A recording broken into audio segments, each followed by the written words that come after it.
concern. The concern is the gospel, the biblical gospel that you hear Ambassador talking about, that you hear Elder Mike talking about, and so many other men and women of God that come on here talking about is about Jesus Christ. I get you, but at the same time, isn't the topic of the discussion Israelites talking hate and preaching certain doctrines that insinuate hate? Well, if we read Romans 9, you can see where the Israelites are getting that from, and it's out the scripture. It's not a doctrine they pulled out of their magic hat. It says, as it is written, Jacob have I loved, Esau have I hated. And it goes on to tell why. So if we on the street corner teaching the same thing, how can you find fault with that when we can clearly read it verbatim out of Romans 9 and other places in the scripture? That's the question. Because you're understanding it wrong. You understand the concept is wrong from a modern context, brother. Hold on, break it down for me. Brother, when it talks about it's a dichotomy. So it's something like if I love Jacob, then I hate Esau. In the same manner how Jacob loved Rachel, so he hated Leah. That's the whole thing about Leah's sorrows dealing with Jacob, her husband.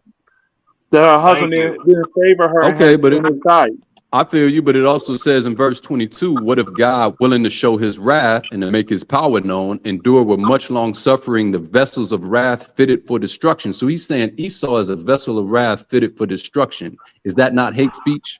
No. I agree with you. I agree with you. So if we saying the same thing, establishing theology by using the framework of an allegorical construct, literal. So this is all allegory. It's not literal.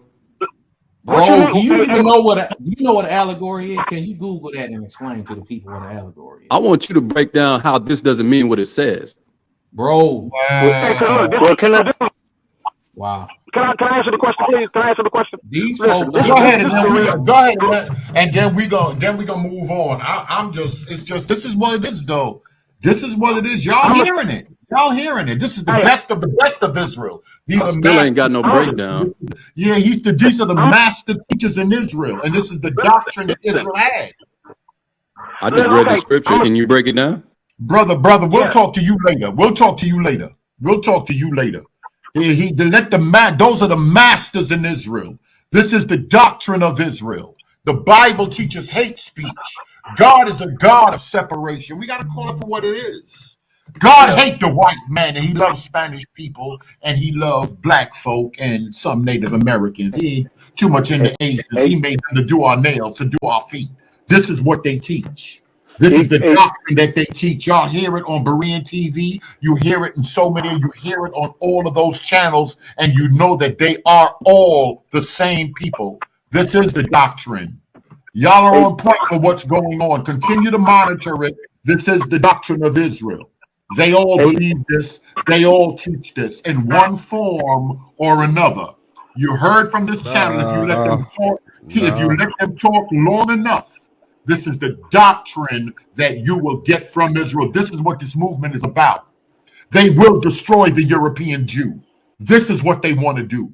They will destroy. They hate everybody except Israel. You're correct. They are a danger. These are those people. These are that's the people right here. That's them. We can't fool ourselves. If they go by the name, moderates or messianics, if they're camps, if they're not camps, whatever they are one people with one doctrine. I don't want to put the fugazi. I don't want to pull a fugazi on y'all. I don't want to pull a finesse on y'all and separate y'all. Y'all are one people. And what you have in common is that everybody in Israel is fake. And they must be destroyed. Berean.